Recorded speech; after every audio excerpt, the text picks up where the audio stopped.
राधे राधे। यह तो सभी जानते होंगे कि माता पार्वती और भगवान शिव का विवाह ब्रह्मांड का सबसे पहला प्रेम विवाह था।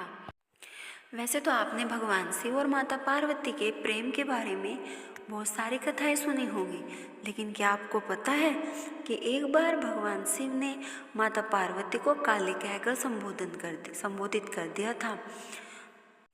बताया जाता है कि पहले माता पार्वती बहुत ही काली हुआ करती थी, तभी से माता पार्वती को गौरी के नाम से भी जाना जाता है।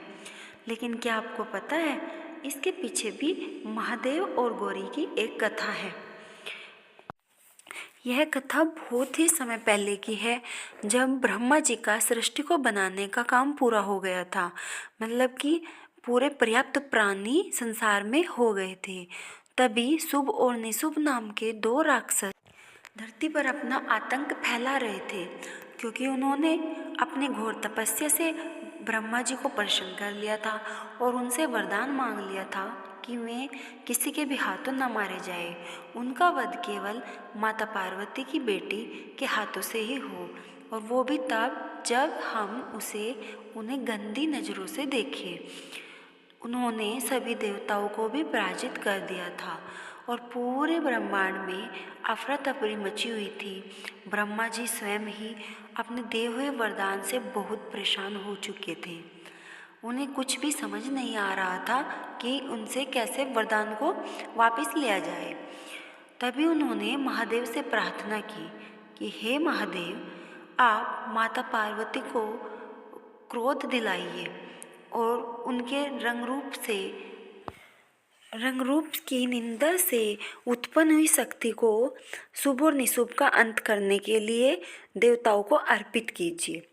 इतना सुनकर महादेव माता पार्वती के पास आए और उन्हें काली कहकर संबोधित किया कि हे देवी, तुम इतनी काली क्यों हो।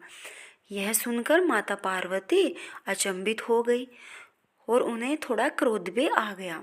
उन्होंने भगवान से पूछा कि क्या मैं आपको काली दिखाई देती हूँ? क्या मैं अब आपको पसंद नहीं हूँ? यह सुनकर वह गुस्से में व्याकुल हो गई और कहने लगी कि अब मैं या तो गोरी होकर दिखाऊंगी या तो अपने देह को त्याग दूंगी। यह सुनकर माता पार्वती वहाँ से जाने लगी। तभी भगवान शिव ने उन्हें रोका और कहा कि हे देवी, मैंने तो ऐसे ही मजाक में यह बात बोल दी। भला मैं तुमसे प्रेम नहीं करूँगा तो और किससे करूँगा, और पूरे ब्रह्मांड में तुम्हारे सिवाय मेरा है ही कौन। लेकिन माता पार्वती ने कहा कि हे प्रभु, अब मैं जब तक गौरी नहीं हो जाती, आप मुझे पसंद नहीं करते, मैं घोर तपस्या में लीन रहूँगी। और मुझे यह भी लगता है, अगर आपने मेरे रंग रूप की निंदा की है तो आपके मन में ज़रूर कुछ है, और मैं तब तक वापस नहीं आऊँगी जब तक मेरा रंग गोरा नहीं हो जाएगा। और ऐसा करके माता पार्वती घोर तपस्या में लीन हो गई। उनकी तपस्या से उनका काला रंग गोरा हो गया और उनका काले रंग से एक शक्ति ने जन्म लिया, जिसने शुभ और निशुभ का अंत किया। इसलिए कहा जाता है कि भगवान शिव कोई भी काम बिना किसी ज़रूरत के नहीं करते या किसी की निंदा नहीं करते। तो ये थी माता पार्वती और भगवान शिव की एक दिलचस्प सी कहानी।